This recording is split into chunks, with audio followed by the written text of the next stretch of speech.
A prinášam svoj dnešný pohľad na DAX, kde sa zároveň pokúsim zhrnúť pravidlá, ako by som ja tento inštrument obchodoval. Keď sa na dnešný DAX pozrieme z hľadiska D1 grafu, vidíme, že je to maličká inside sviečka, čiže celý pohyb sa dial do strany. Aj v tomto nastavení sa dali nejaké obchody urobiť, takže začneme vlastne tým, že nastavíme si prvotné ranné nastavenie a to je high a low predchádzajúceho dňa, čo budú pre nás dve najdôležitejšie úrovne. Ďalšiu úroveň si nastavíme na M1 grafe.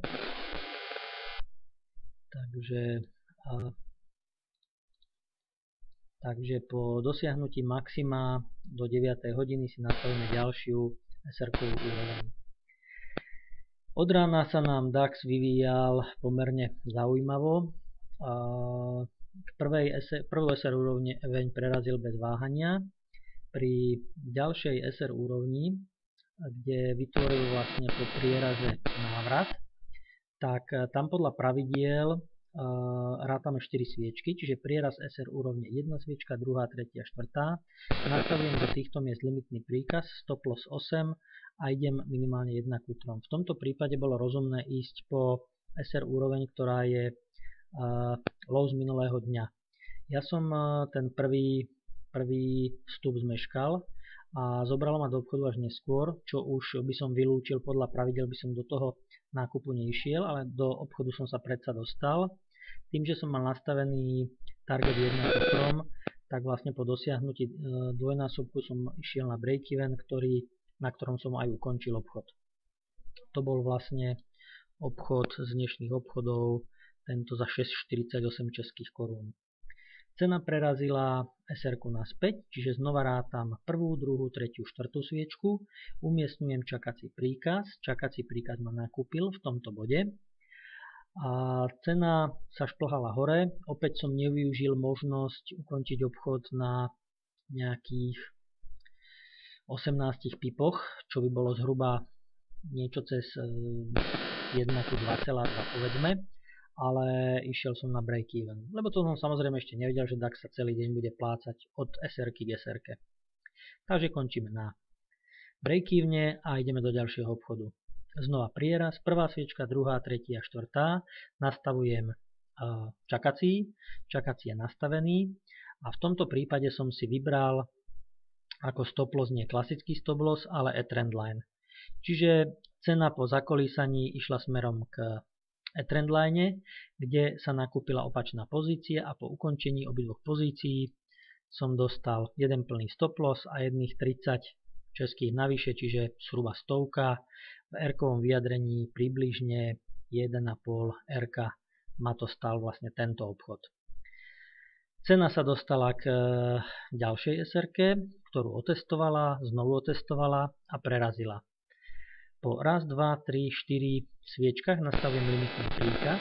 Tento prvý ma nezobral a tu už som mal vlastne príkaz zrušiť, ale počkal som na ďalší návrat, ktorý už bol, už swing bol, alebo oblúčik bol nižší. Cena okamžite začala klesať a na štandardnom stop losse som bol vonku. Čiže ďalší obchod za nejakých minus 77 českých korún.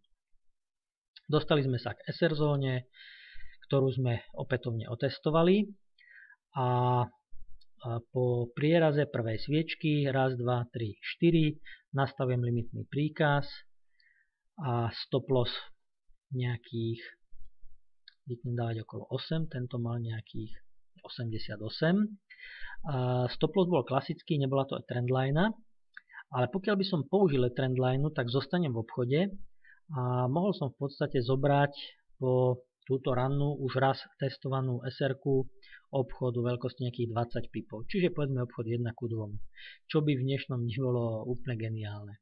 Tuto ma zobral stop loss klasický, ešte raz opakujem, keď bola trendline, som naďalej v obchode. Čiže používať trendline alebo klasický stop loss nechávam na zváženie. Divergencie síce nepoužívam, ale v tomto mieste sa dve krásne divergencie vytvorili. Prvá tuto, vzhľadom na indikátor osma, čiže prvý náznak, že bude zmena. A druhá divergencia sa nám vytvorila v týchto miestach. takisto náznak, že bude zmena divergencie, ale neobchodujeme, takže dovidenia. Cena sa nám od včerajšieho low odrazila, otestovala SR-ku ešte raz a potom ju prerazila. V tomto obchode, v tomto mieste som pri počítači nebol, takže som nastavať nič nemohol. Cena sa nám hýbala v relatívne úzkom pásme. A potom tu bol prieraz, ktorý vďaka pravidlám 4 sviečok som nenastavoval. Čiže prvý prieraz, prerazená sviečka a okamžite naspäť. Čiže toto je pre mňa niečo ako falošný prieraz. V ďalšom cena touto sviečkou prerazila SR-ku. Raz, 2, 3, 4 sviečky, nastavím čakačku. Prvý návrat ma nevzal ospred a tým pádom som čakačku zrušil. Pokiaľ sedí človek pri tom, tak má tu možnosť toto urobiť. To je fajn, lebo tam vlastne tým pádom obchod sa nerealizoval a dostali sme sa vlastne zase krížom. Tu už cena vidím, že túto SR-ku príliš nerešpektuje, čiže nebol tu žiadny flip, žiadny návrat. Bol tu čistý prieraz, cena sa vrátila a už momentálne sa potom hýbala, takže som to nevedel nejakým spôsobom identifikovať ani nejakým spôsobom obchodovať. Bolo tu ešte zo pár falošných prierazov, ale nikdy nevznikli 4 sviečky, aby som vlastne nad touto SR-kou nastavil čakací príkaz. Momentálne toto je live trh a vidíte, že začína sa to ťahať do strany, čiže z DAXu už dneska asi nič rozumne nevypadne. Takže ešte raz, keď to zhrniem, tak obchodujem iba flip, respektíve návrat k SR-ke alebo k role reverzalu. Rátam od prierazovej sviečky, prierazová sviečka je prvá, od prierazovej sviečky musia vzniknúť aspoň 4 sviečky, ktoré nám raz, 2, 3, 4, ktoré nám potvrdia, že áno, toto už je formácia, ktorá bezpečne uzavrela nad SR-kou a v tomto mieste už sa dá ten flip nakúpiť. A samozrejme čakáme, že cena pôjde smerom hore.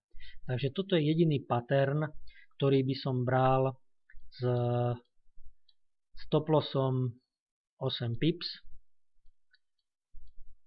a so základným RRR-kom 1, 3. Ja používam ešte jednu pomôcku a to je gulaté čísla. Čiže keď to prepnem na M15, tak to bude asi trošku lepšie vidieť.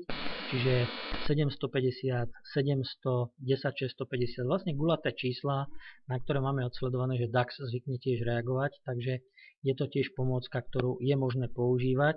Nie vždy ju dodržiava, ale napríklad včera sa jedna z SR úrovní točila práve okolo gulatého čísla. Takže toto je môj základný návrh na obchodovanie intraday, obchodovanie DAXu. A budem veľmi rád, keď sa k nemu vyjadríte. Ďakujem.